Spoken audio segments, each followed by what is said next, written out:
Coming up on Great Hearts, Great Stories. Building the robot, manufacturing the robot, coding the robot. Glendale Prep's Medal Masters competed at the World's Championship after another state title, this time trying for a deeper run on the global stage. This program's 6th state championship in 7 years and 3rd in a row, which is pretty impressive against the schools that we compete against. We're magnificent. Veritas Prep's mock trial team clinched their 3rd consecutive state title and is headed to nationals to compete against the top teams from around the world. He raised up to the light the jug that he'd gone so far to fill. 4th grader Cora Patient of Hearts Roosevelt was named the 2026 Great Hearts Bard, delivering a standout recitation among a talented group of young finalists. That's all coming up on Great Hearts, Great Stories.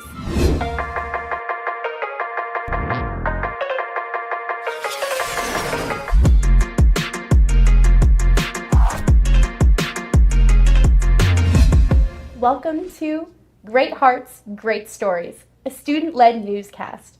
I'm Amelia Snare, and I'm a senior here at Glendale Prep. And I'm Cameron Dawson, also a senior here. We're going to be kicking off this episode here at Glendale Prep by looking at our state championship robotics team, the Medal Masters, who's heading to the world stage for their 2nd year in a row.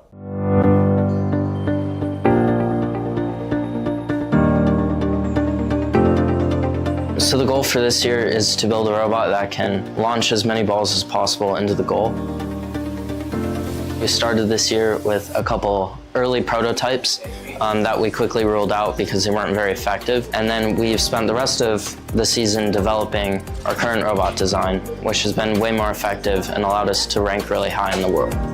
Our robot is called Hekebalos, which is a Greek name that was used to describe Apollo, and it means sharpshooter. We thought it was fitting for this game because we're trying to shoot sharply.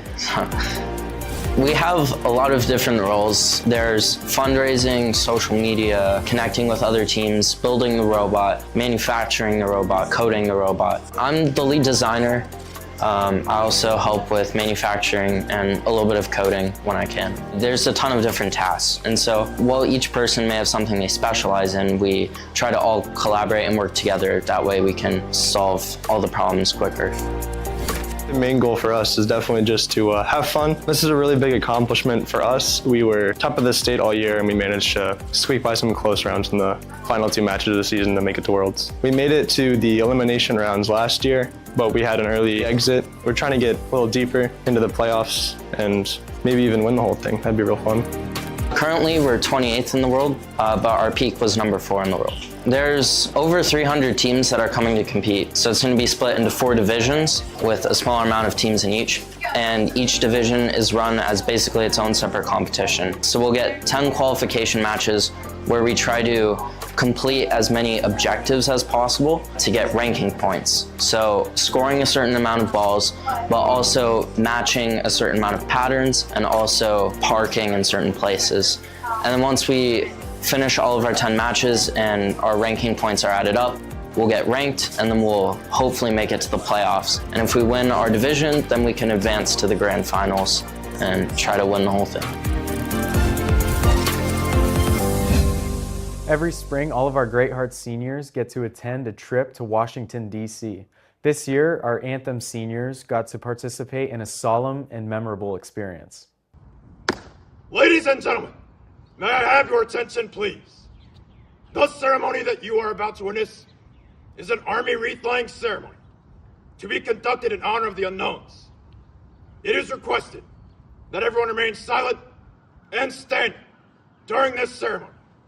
All military personnel in uniform will render the hand salute, and it is appropriate for all others to place their right hand over their heart upon the command of present arms. Thank you.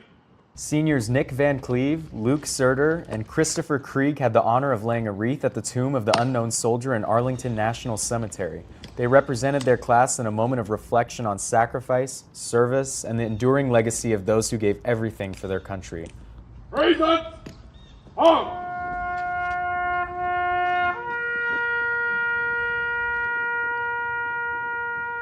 The wreath placed was purchased through the generous donations of Great Hearts Anthem teachers. Veritas Prep's mock trial team has done it again, winning their third straight state championship in a row and continuing a legacy of excellence. Now Team Atticus has its sights set on nationals. Mock trial is pretty similar to speech and debate. However, it's more legal focused. So instead of arguing about any sort of topic, you're arguing a case. It's definitely hard because you have to think in two different mindsets, right? Because whenever you're a witness for one side, you're a lawyer for the other side. And what makes that so special, I think, is not only is it, actually applicable to a, real career, it's not just in general, but it also works on those same exact skills that people praise speech and debate for, and it's also a little more uncommon, so I think that's what makes it pretty special. This is my 5th state championship. They won one before me. This is this program's 6th state championship in 7 years and 3rd in a row, which is pretty impressive against the schools that we compete against, who are magnificent. And then you have to win regionals to go there. It's been delightful. I never imagined this kind of success was sustainable. What's the secret sauce that Veritas has? Well, it's easy. It's practice. It's hard work. By the time we're in competition, we're practicing 5 nights a week. I'll work with the students on how to craft what it is they're trying to say, whether it's the cadence or the tone or the content, just explain it in ways that get across what they want to do. Because unlike in the real world, in the real legal world, the students have time limits, and so they can't take all day to explain something. They have to be really concise and succinct, and a lot of times I can help them do that. It gets pretty extensive. You're running through everything every day, running full trials as you get closer to competition. So it can definitely get pretty extensive. Yeah, definitely what she said. It's a huge time commitment because if you're getting into these later rounds, these weekends before states and the weeks before that too, we were practicing almost every day. Almost as much time commitment as if you were to play football or basketball, except our seasons usually end up being a little longer due to how far we make it.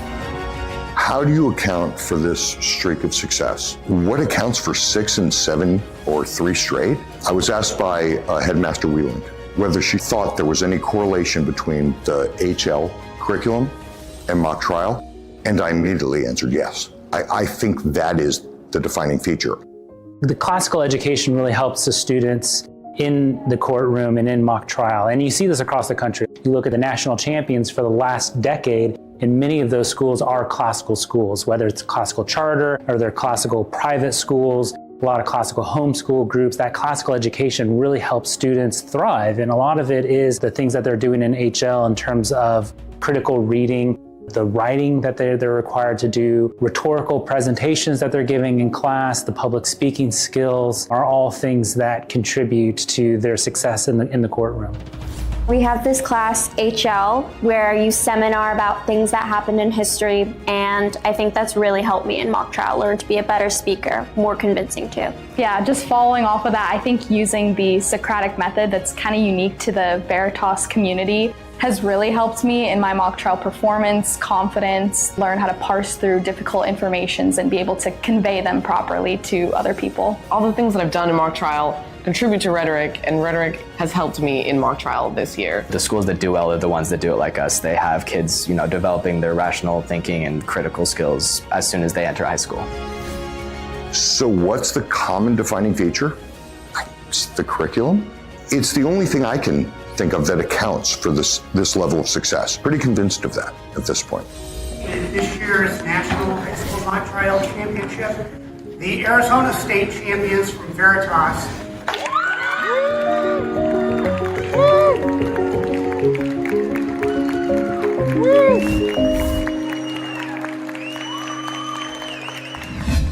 There's still more to come on Great Hearts, Great Stories. We're going to meet some of the National Merit Finalists from around the network and find out what's next for them after graduation. And we will head over to Trivium Prep and witness 2 seniors sign their letters of intent to play collegiate sports. We'll be there as they put pen to paper in this milestone event. That's still ahead on Great Hearts, Great Stories. Every great mind. Every bright idea. Every inspired teacher. Every student that transformed the world began with words.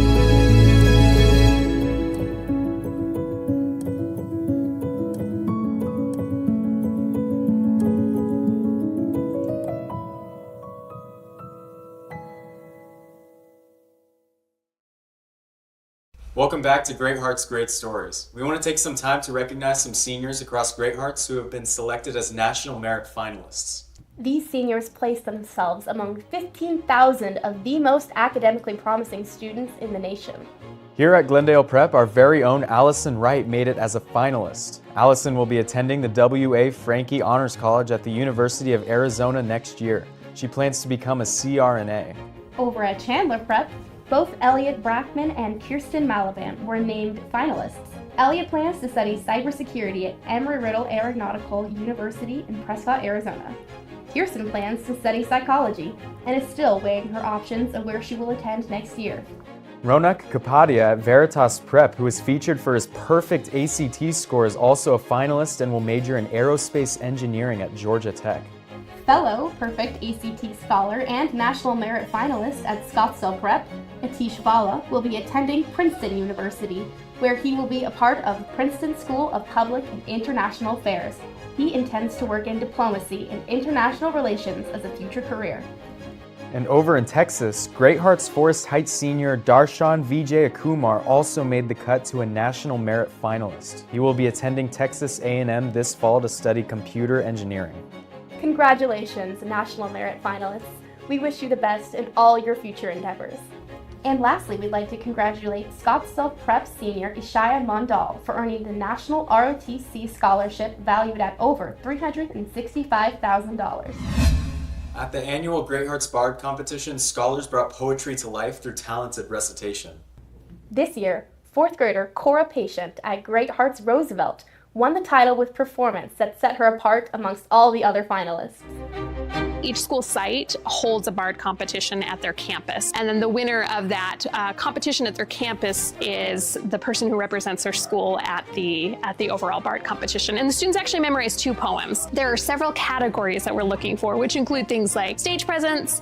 Dear friend, what shall I do to prove the warm affection I've always felt for you? Intonation, their voice and pacing. And what is it you do? He said, I hoop for hid size among the hither bright. Do their facial expressions or their vocal inflections or their actions actually overshadow the poem? Your fist like a truncheon. You're still in my luncheon, was all that she answered. There's a difference between acting and a poetry recitation, and so that is one of the categories that we're looking for. The very last overall score, was the performance greater than the sum of its parts. They used to read. They'd read and read and read and read, and then proceed to read some more. The advice I'd give to students who are looking to do this is to watch the winners, watch the nuances in how they engage the poetry, be aware that they are doing a poetry recitation and that they're not acting. Belinda paled and she cried, "Help, help!" But Mustard fled with a terrified yelp. Something like the Bard competition is deeply important culturally within the Great Hearts Network and our schools. And a big reason why it's important is because it gives students an opportunity to reach for excellence. The winner of the 25-26 Archway Bard competition is, drumroll please, Cora Patient.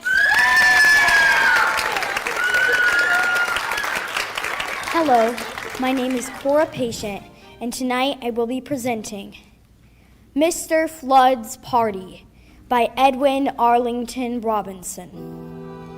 I chose this poem because it was touching to me, and it was sad and just something that moved me. And it's about Eben Flood, who's an old man, and all his friends and family and relation are all dead because he's old and everybody else is gone.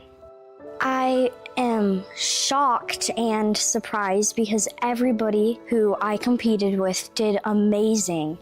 My sister Eleanor Patient in 2024 won. Eleanor lost in 3rd grade, but she won in 4th grade, and I did the exact same thing, so it's very surprising to me. But my mom and my dad and some friends and relation helped me a little bit, and I just practiced every day and worked on certain parts.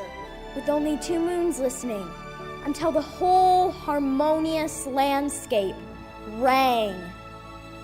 For auld lang syne. The weary throat gave out. I feel excited and happy. I feel just surprised. Stay tuned to the end of our program to watch Cora's winning recitation. In the West Valley, Trivium Prep senior Cassie Silva won a $10,000 scholarship for her mural design, with classmate Miguel Ramirez also earning top honors in the Goodyear Community Mural Competition.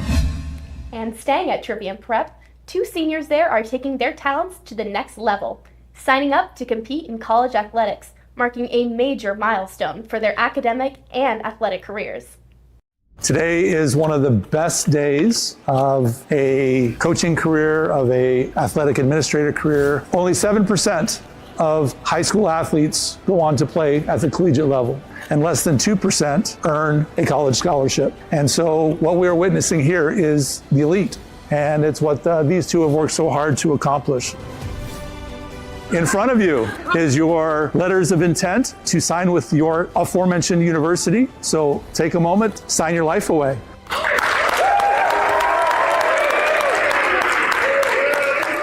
I chose Southern Virginia because, one, it's a Christ-centered university, which is super important to me. It's just being around people that have the same morals and same standards as me, and it's a very close-knit community, which I'm already used to, going to Trivium, going to Great Hearts, and it's a liberal arts school, which also Trivium Prep is, so it's just, I'm going to get a good education, there's good people, and the athletics are great. I was beyond overjoyed to find out that their mascot is a knight, and their colors are red and white. I was like, that's perfect, it's made for me. I played beach for about 4 years now, and I'm usually a defender or a split blocker, and honestly it's just been an outlet for me, and like no matter what's going on in my life, like it's just a place where I can go and just be on the beach with some of my closest friends and just play. So I signed to Arizona Christian University football. I love running back. It's amazing. Watching plays develop and being able to use the opportunities your friends give you is amazing. I chose ACU because of my walk with Christ. I think that it's incredibly important to go to a Christian university for myself, and it's a very good school. Its athletic program is very good. I thought it was incredibly important to go to a good school for both of those reasons, and also proximity to family. I have a lot of family in Phoenix, and so it's a lot easier for them to go to games if I play here. In other sports news, Great Hearts Roosevelt's standout cheer season ended on a high note, with strong state finishes and head coach Kenzie Roberts earning Coach of the Year honors.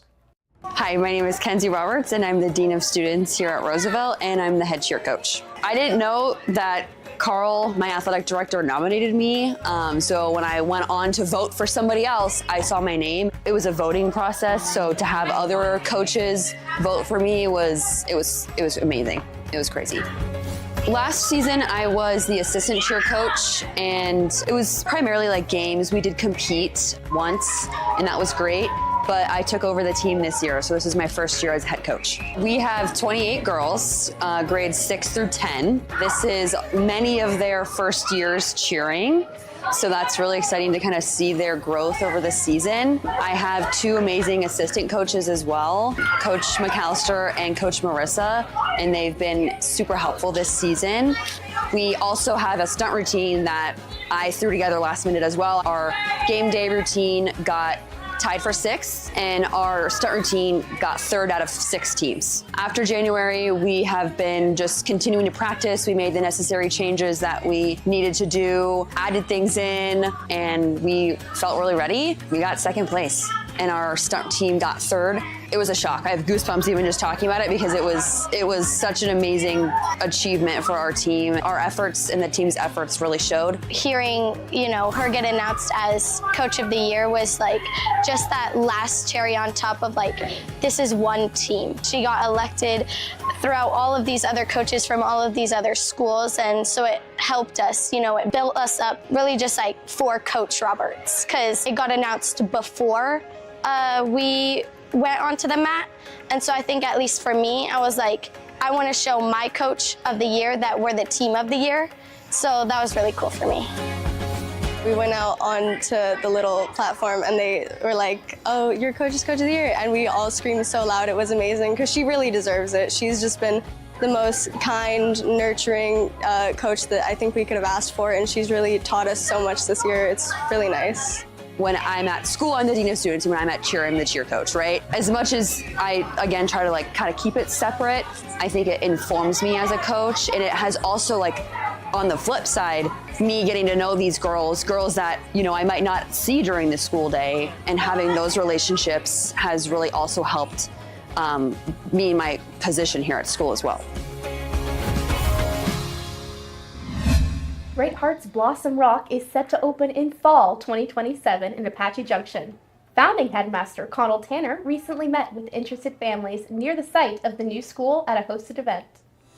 This is the Bloom at Blossom Rock Meet the Headmaster event. It's the first event since I became headmaster that I'm able to be here at the Dutch, the clubhouse for the Blossom Rock community, and be able to meet and greet and speak one-on-one, initially whole group, to any parent and any party that's interested in what we're doing here. I'm Connell Tanner, and I'm blessed and honored to be the founding headmaster of a brand new school, Great Hearts Blossom Rock, which is opening in just over a year, right down the street right there, and is part of the top performing network of schools, Great Hearts.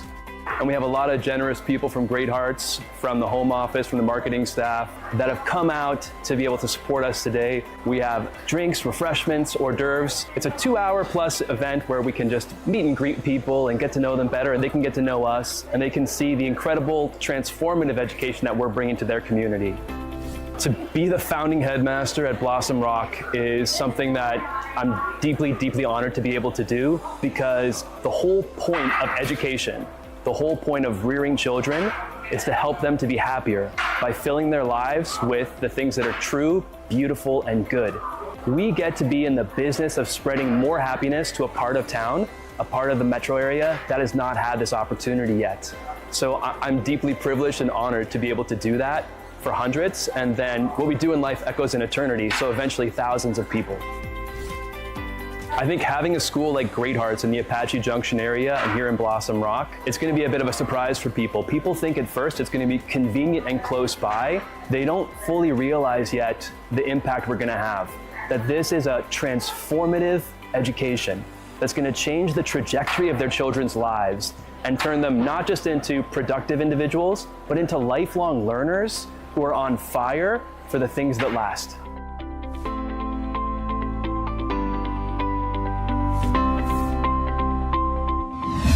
As promised, we leave you now with Cora Patient's recitation of Mr. Flood's Party by Edwin Arlington Robinson that earned her the title of the 2026 Great Hearts Bard. Thank you for tuning in for this month's episode of Great Hearts, Great Stories. We'll see you next time. And remember, it's always a great day to be a Griffin. Hello, my name is Cora Patient, and tonight I will be presenting Mr. Flood's Party by Edwin Arlington Robinson. Old Eben Flood, climbing alone one night over the hill between the town below and the forsaken upland hermitage that held as much as he should ever know on earth again of home, paused warily. The road was his, with not a native near, and Eben, having leisure, said aloud, for no man else in Tilbury town to hear, "Well, Mr. Flood, we have the harvest moon again, and we may not have many more. The bird is on the wing, the poet says, and you and I have said it here before. Drink to the bird." He raised up to the light the jug that he'd gone so far to fill, and answered huskily, "Well, Mr. Flood, since you propose it, I believe I will."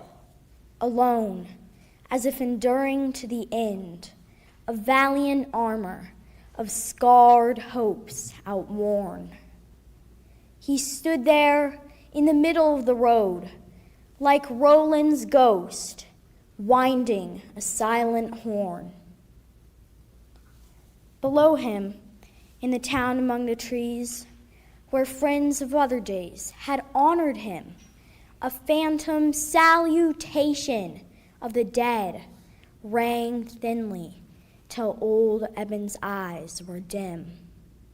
Then, as a mother lays her sleeping child down tenderly, fearing it may awake, he set the jug down slowly at his feet, with trembling care, knowing that most things break, and only when assured that on firm earth it stood, as the uncertain lives of men assuredly did not, he paced away, and with his hand extended, paused again.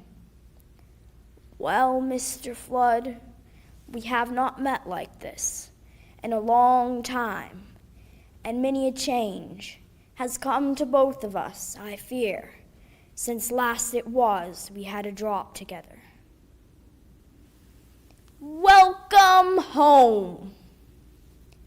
Convivially returning with himself, again he raised the jug up to the light, and with an acquiescent quaver said, Well, Mr. Flood, if you insist, I might.